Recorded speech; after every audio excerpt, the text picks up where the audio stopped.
Sir दोस्तों, मैं RP Singh आपका स्वागत करता हूं द चैंपियंस आईएएस एकेडमी के यूट्यूब चैनल पे।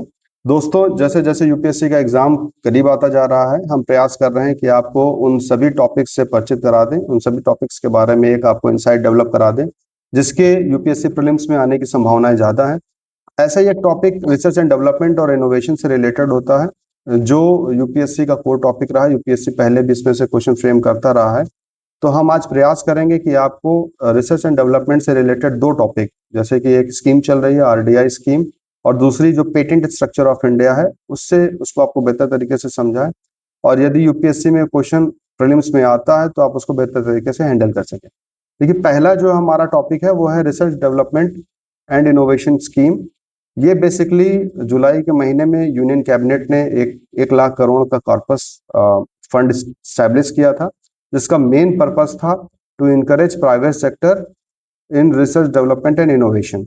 तो इसके लिए 1 लाख करोड़ का ये कॉर्पस फंड बनाया गया था। इसका जो नोडल डिपार्टमेंट था वो department of science and technology है। Department of science and technology ministry of science and technology के अंडर में काम करता है। तो ये basically research development and innovation को फंड प्रोवाइड करेगा, means it will act as a fund of the fund for deep tech technologies.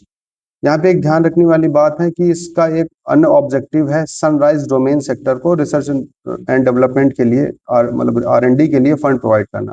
तो सनराइज सेक्टर होते क्या, ये भी जानना जरूरी है। सनराइज सेक्टर बेसिकली ऐसे सेक्टर्स हैं जो इमर्जिंग हैं, जिनका फ्यूचर जो पॉसिबिलिटीज बहुत ज्यादा है। जैसे फॉर एग्जांपल ईवी व्हीकल्स हो गए।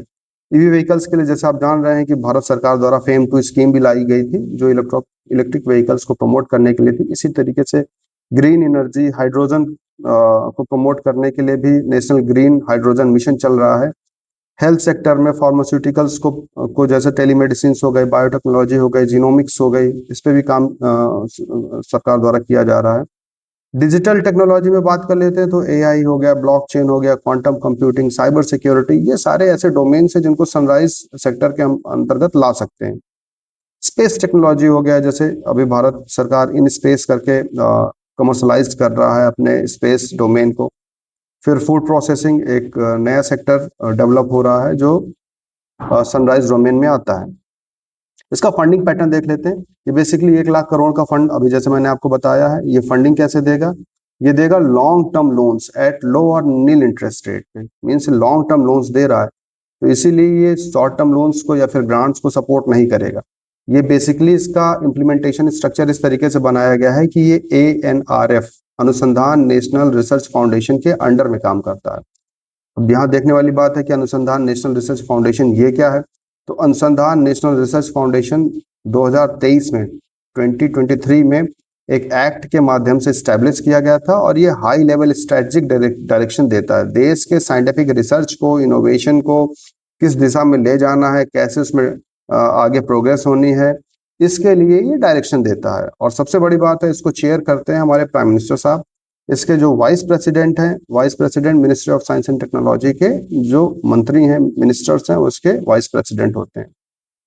तो आप देख सकते हैं ये high level decision making body है, उसी के अंदर में आरडीआई फंड बनाया गया है। सिग्निफिकेंस इसका ये है, सबसे बड़ा सिग्निफिकेंस ये है कि प्राइवेट सेक्टर का जो रोल है उसको एनहेंस करना। अभी आप जैसे जान रहे हैं कि इंडिया में प्राइवेट सेक्टर और स्टेट गवर्नमेंट्स बहुत कम इंटरेस्ट ले रही हैं रिसर्च एंड डेवलपमेंट में। तो ऐसे में दोनों को, प्राइवेट सेक्टर को खासकर जो है उसको उसको इनकरेज करना है कि ज्यादा से ज्यादा आर&डी में खर्च करे अपना पैसा। इससे होगा क्या, इससे होगा सेल्फ रिलायंस, आत्मनिर्भरता, ये हमारे अंदर डेवलप होगी। ज्यादा से ज्यादा जॉब क्रिएट होगी आर&डी सेक्टर में, खासकर ऐसे जो युवा जो रिसर्च एंड डेवलपमेंट में रिसर्च कर रहे हैं, उनके लिए एक बेहतर पॉसिबिलिटी या प्रोस्पेक्टस क्रिएट होगा। चैलेंजेस क्या है, सबसे बड़ा चैलेंजेस ये है कि हमारे रिसर्च एंड डेवलपमेंट में हम बहुत कम खर्च करते हैं। इवन 0.6 से 0.7% के करीब ही खर्च करते हैं, जबकि साउथ कोरिया लगभग 5% के करीब खर्च कर रहा है, इसराइल 5.5% के करीब खर्च कर रहा है। तो उनके मुकाबले हम बहुत कम पैसा खर्च कर रहे हैं। फिर इसमें भी स्टेट की जो अकाउंट है, स्टेट का पार्टिसिपेशन है और बहुत कम है। टोटल जो नेशनल आर&डी पे जो पैसा खर्च हो रहा है, उस पर मात्र 7% के करीब स्टेट गवर्नमेंट खर्च कर रहा है। मीन्स 93% जो है वो सेंट्रल गवर्नमेंट या फिर प्राइवेट फंडिंग हो रही है। तो ऐसे में क्या जरूरी करने का है, ट्रिपल हेलिक्स मॉडल है जो कि यूएस में चला था। ट्रिपल हेलिक्स मॉडल क्या होता है कि आपकी इंडस्ट्रीज, एकेडमी और रिसर्च, ये तीनों का कोलैबोरेशन हो। रिसर्च एंड डेवलपमेंट को इंडस्ट्रीज प्रमोट करे और अकेडमिया वो प्लेटफॉर्म दे जहां पर वो रिसर्च किया जा सके। तो इस तरीके से देख सकते हैं हम कि जो आरडीआई स्कीम है वो अगर उस पर क्वेश्चन आता तो उसको बेहतर तरीके से आप कर सकते हैं। सबसे बड़ा इसमें आप फंड देख लीजिएगा कितने का कॉर्पस फंड है, ये लॉन्ग टर्म फंडिंग इसमें प्रोवाइड की जा रही है और ANRF अनुसंधान नेशनल रिसर्च फाउंडेशन के अंडर में ये काम कर रहा है। अगला जो हमारा टॉपिक है वो intellectual property rights in India है। देखिए intellectual property rights in India ये पिछले 5 सालों में 44% इंक्रीज हुआ है और इसमें से भी लगभग 380% जो इंक्रीज हुआ है वो ज्योग्राफिकल इंडिकेशन में हुआ है। इसका रीजन क्या है, क्यों बूम हो रहा है इंडिया में इंटेलेक्चुअल प्रॉपर्टी राइट्स का रजिस्ट्रेशन? इट इज बेसिकली कि हमने जो लीगल और प्रोसीजरल जो मेथोडोलॉजी थी उसको सिंप्लीफाई किया है जिससे ज्यादा से ज्यादा ई सबमिशन हो सके और ज्यादा से ज्यादा जो लोग हैं वो अपने पेटेंट्स को रजिस्टर करा सके। फिर आईपी ऑफिस का हमने मॉडर्नाइजेशन किया है। इंटरनेशनल स्टैंडर्ड्स जो कि लोकार्नो एग्रीमेंट एक है, लोकार्नो एग्रीमेंट के जो हमने प्रोविजंस थे उसका कंप्लायंस किया है। लोकार्नो एग्रीमेंट है क्या? ये 1968 में स्विट्जरलैंड में एक इंटरनेशनल ट्रीटी साइंड हुई थी जो वीपो ने के द्वारा एडमिनिस्टर्ड होती है। ये बेसिकली ऐसे स्टैंडर्ड्स को क्रिएट करती है जो इंडस्ट्रियल डिजाइन को प्रमोट करे। मींस इंडस्ट्रियल डिजाइन की जो चीजें होती हैं उसको ये प्रोटेक्ट करने के लिए एग्रीमेंट आया था और इसका जो भारत है वो सिग्नेटरी है। तो ये देख लेते हैं हम लोग कि ये इंपॉर्टेंट टॉपिक है कि लोकार्नो एग्रीमेंट यूपीएससी में पूछा जा सकता है। लोकार्नो एग्रीमेंट किससे रिलेटेड है? लोकार्नो एग्रीमेंट इंडस्ट्रियल डिजाइन के पेटेंट से रिलेटेड है और ये अंडर काम करता है वर्ल्ड इंटेलेक्चुअल प्रॉपर्टी ऑर्गेनाइजेशन के और 1968 से चल रहा है। अगर ये भी क्वेश्चन आता है कि आसपास का कोई ईयर दे देते हैं तो उसमें आपको कंफ्यूज नहीं होना, ये पुराना एग्रीमेंट है। इसी तरीके से एक दूसरा स्प्रिहा स्कीम चल रही है। स्प्रिहा स्कीम क्या है? ये scheme for pedagogy and research in IPR for holistic education and academia. पूरा नाम जानने की जरूरत नहीं है, सिर्फ स्प्रिहा आप जान ले वही इंपॉर्टेंट है। ये बेसिकली आईपीआर के मामले में जो टॉप अपने एजुकेशन इंस्टीट्यूट्स हैं उसमें एक एक ऑफिसर्स क्रिएट करेगा जिससे कि जो बच्चे रिसर्च एंड डेवलपमेंट में लगे हुए हैं उनको एक बेहतर सुविधा प्रदान की जा सके। तो ये स्प्रिहा स्कीम चलाई गई है, 2025 में आई थी। फिर ऑनलाइन जो अगर हम रजिस्ट्रेशन करते हैं तो उसका फी कंसेशन भी 10% दिया गया है। ये भी एक कारण है जिसकी वजह से ज्यादा अब हमारे यहाँ आईपीआर रजिस्टर्ड हो रहे हैं। अब टॉपिक ये आता है कि भाई आईपीआर होता क्या है, इंटेलेक्चुअल प्रॉपर्टी राइट्स है क्या? तो it is basically the rights given to person over the creation of their minds, मतलब उनके दिमाग, किसी भी व्यक्ति के दिमाग से जो प्रॉपर्टी जनरेट हुई है, जो असेट क्रिएट हुआ है, उस पे उस व्यक्ति का ही अधिकार होगा, यही आईपीआर। तो भारत में 8 तरीके के जो पेटेंट्स हैं, आईपीआर हैं, उसको रिकॉग्नाइज किया गया है। सबसे पहले पेटेंट, दूसरा ट्रेडमार्क, तीसरा इंडस्ट्रियल डिजाइन, चौथा कॉपीराइट, पांचवा ज्योग्राफिकल इंडिकेशन, छठा semiconductor integrated circuit layout design और सातवां ट्रेड सीक्रेट और लास्ट है प्लांट वैरायटीज। इसमें देखने वाली बात है कि जो 6 कैटेगरीज हैं, 6 कैटेगरीज जो कंट्रोल की जाती हैं वो department of industrial policy and promotion, जो कि एक डिपार्टमेंट है ministry of commerce and industry के अंडर में, वो करता है। बाकी के जो 2 बचते हैं, 2 में से कौन सा? एक ये इंटीग्रेटेड सर्किट वाला, सर्किट डिजाइन वाला, जो आप ये करता है ministry of electronics and information technology, इसको मेथी मिनिस्ट्री भी बोलते हैं।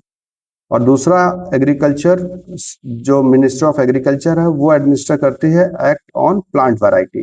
तो 8 में से 6 ministry of commerce and industry कर रही है, एक ministry of electronics and information technology कर रही है और एक मिनिस्ट्री ऑफ एग्रीकल्चर कर रही है। कुछ प्रोविजंस हैं अलग अलग देख लेते हैं। जैसे ज्योग्राफिकल इंडिकेशन है। ज्योग्राफिकल इंडिकेशन क्या होना चाहिए कि अगर किसी भी जगह की कोई यूनिक चीज है जिसका अपनी एग्रीकल्चर गुड्स या नेचुरल गुड्स, मैन्युफैक्चर्ड गुड्स हैं या हैंडीक्राफ्ट्स हैं जो बिल्कुल यूनिक वहीं उसी जगह पे प्रोड्यूस हो रहे हैं, तो इसको हम एक रिकॉग्निशन देते हैं और ये 10 साल तक के लिए इसका रिकॉग्निशन होता है।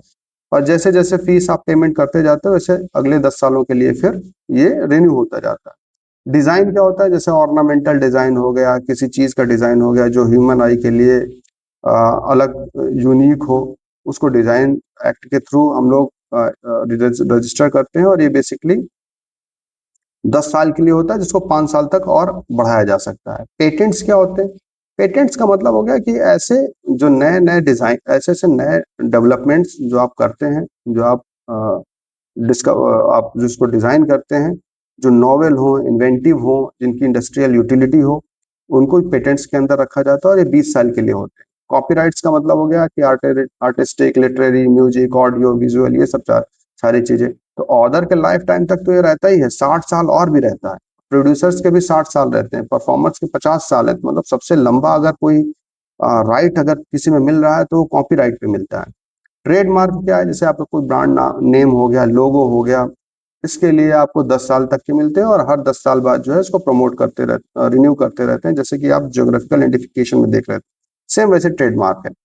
सेमीकंडक्टर इंटीग्रेटेड सर्किट लेआउट, ये क्या है? ये बेसिकली सेमीकंडक्टर के अंदर जो ट्रांजिस्टर और अदर जो सर्किटरी एलिमेंट्स होते हैं उनका जो पूरा लेआउट स्ट्रक्चर होता है, ये उसको रिकॉग्नाइज्ड करता है, उसको रजिस्टर्ड करता है और 10 साल के लिए होते हैं बेसिकली, और इसका रिन्यूअल पॉसिबल नहीं है। ये ministry of information, electronics and information technology के अंडर में होता है।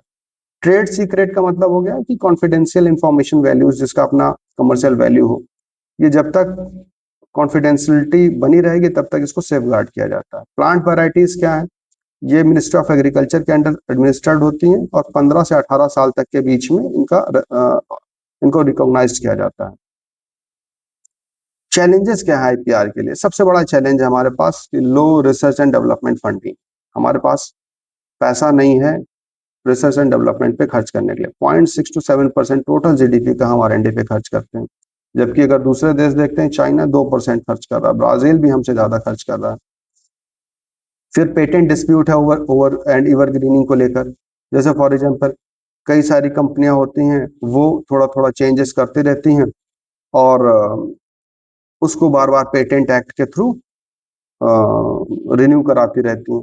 तो इसको रोकने के लिए सेक्शन 3D है पेटेंट एक्ट 1970 का, जिसको सरकारें जो है यूटिलाइज करती हैं और इसकी वजह से मल्टीनेशनल कॉर्पोरेशंस के साथ में ये डिस्प्यूट्स होता रहता है। एक कंपलसरी लाइसेंसिंग का भी कंसर्न है, ये ज्यादातर फार्मास्यूटिकल्स में आता है। फार्मास्यूटिकल्स में अपने भारत का भी अगर हम देख लेते हैं तो ये इंडियन पेटेंट एक्ट 1970 में सेक्शन 34 और सेक्शन 84 और सेक्शन 92 कंपलसरी लाइसेंस का प्रोविजन करता है। जैसे फॉर एग्जांपल हमने 2012 में एक नेक्सावर नाम का एक ड्रग था जो कैंसर को ट्रीट करता था, उसको बनाने के लिए कंपलसरी लाइसेंसिंग नाटको फार्मा को दिया था। तो इसके वजह से भी कई जो मेडिसिन कंपनियां हैं जो रिसर्च एंड डेवलपमेंट में लगी हुई हैं, उनको लगता है कि हमने रिसर्च किया और बदले में किसी दूसरी कंपनी को कंपलसरी लाइसेंस के माध्यम से उस प्रोडक्ट को मैन्युफैक्चर करने का, प्रोड्यूस करने का अधिकार मिल गया, तो जिससे उनका प्रॉफिट कम हो जाता है। तो यही कुछ इश्यूज हैं जो आईपीआर को इंडिया में चैलेंज प्रोवाइड कर रहे हैं। तो इस तरीके से हम देख रहे हैं कि जो भी टॉपिक रिलेटेड टॉपिक्स थे, दोनों को हम लोगों ने अच्छे से समझा है।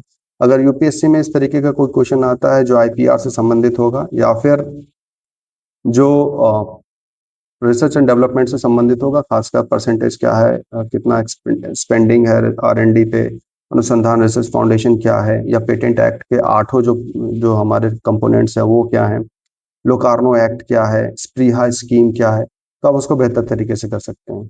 धन्यवाद।